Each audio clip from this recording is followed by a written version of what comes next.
పైగా మీ తొలి రోజుల్లో సినిమాల్లో మీకంటే ఏజ్లో చాలా పెద్దవాళ్ళైన నాగేశ్వరరావు గారు, రామారావు గారు ఆ ఏజ్ హీరోలతో నటించాలి. మీకు సహజంగా స్నేహం కుదరదు కదా, కమ్యూనికేషన్ ఒక గ్యాప్ ఉంటుంది కదా, అది ఎలా అంటే మీకు అది ఇబ్బంది అనిపించలేదు? ఇప్పుడు నాకేమో ఇట్స్ ఆల్ ప్రొఫెషనల్ అండి. Nobody can become friends. Film industry వరకు వాళ్ళని మనం ఏదో గురువుగా చూసుకుంటాం, అంటే గురువు లేకపోతే సంబడి మనకంటే ఒక పెద్ద స్థాయిలో ఉన్నామని. అంటే మా వే మా నాన్నగారిని నన్ను పెంచిన విధానం కానీ, సో నేను అది రెండు సపరేట్ చేశాను.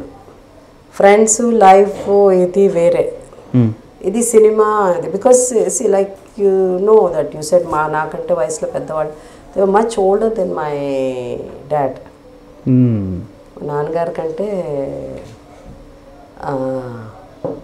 పెద్దవాళ్ళు. మా నాన్నగారు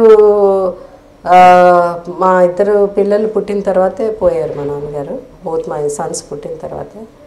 and he was only 56 years old when he passed away. Okay.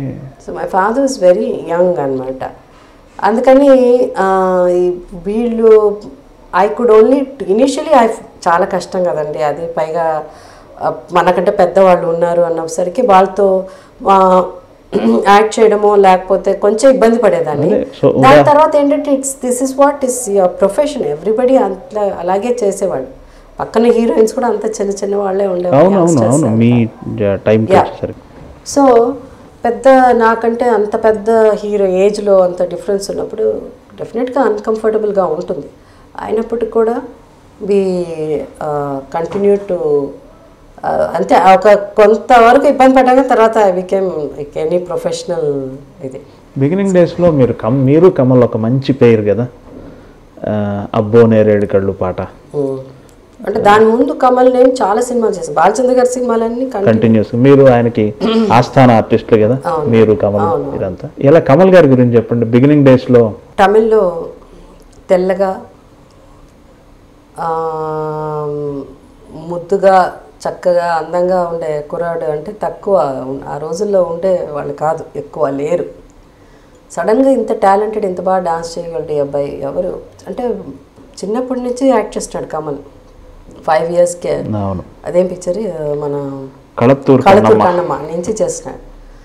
So అట్లా అక్కడి నుంచి ఈ అబ్బాయికి ఒక 19 years వచ్చిందా, 19 years కుర్రాడు వీడు ఇప్పుడు హీరోకి పనికి వస్తాడా అన్న దీంట్లో 18, 19 ఏళ్ళు, 16, 10 దాని తర్వాత కూడా ఏదో 2-3 సినిమాలు చేశాడు కమల్ చిన్నప్పుడు ఇదిగా 16 years అప్పుడు.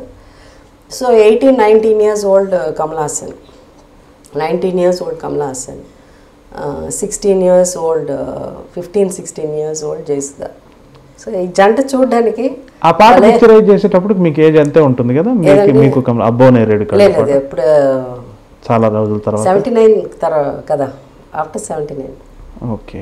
ఆల్మోస్ట్ అంటే మరీ 19 కాదు, ఐ థింక్ 21. చిరంజీవి ఈ టర్క్ వచ్చేప్పటికి మీకు సమవయస్కులతో నటించే అవకాశం వచ్చి ఉంటుంది కదా, మగ మహారాజు. బట్ కమల్తో ఎక్కువ అలాంటి మన సోమొకడు మలయాళం సినిమాలు కూడా చేసాం మేము. కమల్ నేను ఒక 4-5 సినిమాలు మలయాళం సినిమా. సో ఈ జంట ఈ పేర్ ఆ రోజులో రిషి కపూర్, నీతు సింగ్ అంటే సౌత్ ఇండియన్ రిషి కపూర్, నీతు సింగ్ అని పేరు ఉండేది. అట్లా అన్ని సినిమాల్లో మాకు సెకండ్ రోల్ అంటే పెద్దవాళ్ళు ఉండేవాళ్ళు, హీరో హీరోయిన్స్ ఏజ్ వైజ్ కూడా, ఏజ్ ప్రకారం కూడా మేమిద్దరం యంగ్ పేర్ ఉండేవాళ్ళు అనమాట. సో మాకు ఒక 2 పాటలు ఇచ్చేసి ఎంత స్కర్ట్లు నేను కమల్ అట్లా జరిగిపోయింది. లాస్ట్లో మేము బాలచంద్ర గారి సినిమా ఇది కథ కాదు కూడా తెలుగులో చేసాం. ఆ టైంలో మీ మీద జయబాదురి గారి ప్రభావం కొంత ఉంది కదండి. ఆవిడ వే ఆఫ్ డ్రెస్సింగ్ మీరు కొంచెం ఇష్టపడేవాళ్ళు, అట్లా ఉంది కదా? అంటే జ్యోతి నుంచే అలా ఉంటుంది. పొడుగు జడ, కాటన్ శారీస్ ఇవన్నీ ఎక్కువ ఆవిడని ఎక్కువ ఆమె ఇన్స్పిరేషన్ నాకు. సో అందువల్ల అందరూ ఏమనుకునేవారంటే ఈ అమ్మాయి చాలా న్యాచురల్గా అంటే ఆమెలాగా ఉండాలి అంటే నేను అంటే చీర కట్టుకుంటే నాకు ఇప్పటికైనా ఐ లవ్ కాటన్ శారీస్. నటనలో ఆవిడ శైలి వేరు, మీ శైలి వేరు, సంబంధం ఉండదు. బట్ కొంచెం అట్లా ఫాలో అయ్యేదండి, జయబాద్రి గారు ఫాలో అయ్యేది. ఇంకెవరు ప్రభావం ఉందండి మీ మీద? అంటే అప్పుడప్పుడు స్మితా పాటిల్, షబానా రేఖ బ్లౌజెస్ ఎంత అంటే రేఖ ఆమె పైగా రేఖ నేను ఎక్కువ నా క్యారెక్టర్స్ తెలుగులో హిందీలో ఆమె ఎక్కువ చేసేది, ఆమె క్యారెక్టర్స్ హిందీ నుంచి తెలుగు రీమేక్ చేసేటప్పుడు నేను ఎక్కువ చేశాను. కాబట్టి ఎప్పుడు ఆమె అంటారు భలే పడుతుందిలే నీ క్యారెక్టర్స్ బా అని. ఎప్పుడైనా ఈ రేఖ హేమాలిని వీళ్ళంతా కలిసినప్పుడు మీతో ఏ లాంగ్వేజ్లో మాట్లాడతారు? హేమాలిని గారు పెద్ద పరిచయం లేదండి, కనిపించినప్పుడు ఏదో పెద్ద అంత ఇది లేదు. అంటే తెలుగు వాళ్ళే కదా అని ఆ ఉద్దేశంతో. హేమాలిని తెలుగు తమిళ, రేఖ గారు తెలుగులో మాట్లాడతారు. She speaks in Telugu. నేను ప్రొడ్యూసర్ కదా, ఆమె పెట్టి సినిమా తీసాం కదా, మేరా పతి సిర్ఫ్ మేరా హై, నితిన్ కపూర్ నా మొగుడు నాకే సొంతం, నితిన్ కపూర్ గారు ప్రొడ్యూసర్, నేను అసలు మొత్తం ప్రొడక్షన్ అంతా నేనే చూసుకున్నాను. అప్పుడు ఎలా ఉండేది మీరు చేసిన క్యారెక్టర్ ఆవిడ అలా చేస్తూ సెట్లో? అసలు మనకు అది ఉండదండి, వాళ్ళు ఏం యాక్ట్ చేసినప్పుడు రేఖ అంతా మనం అసలు ఆలోచించడానికి, ఎందుకంటే ఆమె కూడా కొన్ని దీంట్లో నాకు ఇన్స్పిరేషన్. ఈజ్ వండర్ఫుల్ యాక్ట్రెస్ ఆమె.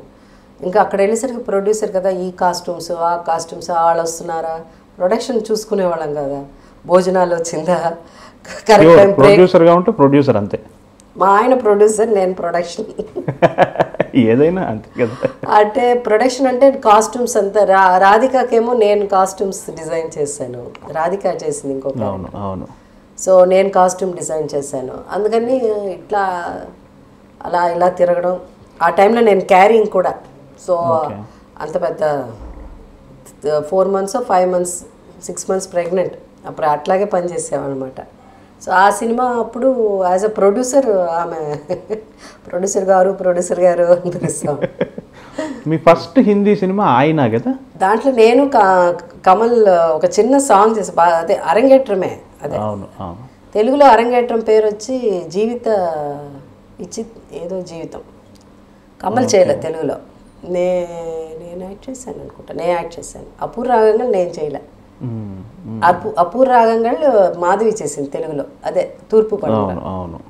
నా క్యారెక్టర్ మాధవి చేసింది.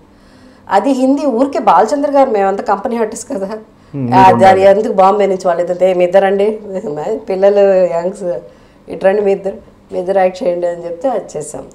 దాని తర్వాత షబాష్ డాడీ నేను చేసిన సినిమా అమిత్ కుమార్తో, కిషోర్ కుమార్ గారు అబ్బాయితో. చాలా రోజులు గ్యాప్ తర్వాత మళ్ళీ మీరు సూర్యవంశ్. దాని తర్వాత చాలా రోజులు గ్యాప్ తర్వాత హిందీ సినిమా ఒకటి చేశాను. అప్పుడే మా ఆయన ఎక్కువ పరిచయం నాకు, ఇది జఖ్మీ షేర్. అవును, జితేంద్ర గారితో. అవును. టుటు శర్మ చేశాడు. టుటు అంటే మన పద్మిని కోలాపురి హస్బెండ్, అతను ప్రొడ్యూసర్, అతను మా ఆయనకు కూడా ఫ్రెండే. సో అట్లా ఆ సినిమా చేయడం అంటే దాసరి గారి డైరెక్షన్, జఖ్మీ షేర్ దాసరి గారి డైరెక్షన్. సో ఆ షూటింగ్ అప్పుడు మా ఆయన పరిచయం అనమాట, దాసరి గారికి అసిస్టెంట్ డైరెక్టర్ పని. అక్కడి నుంచి ఇంకా స్టోరీ.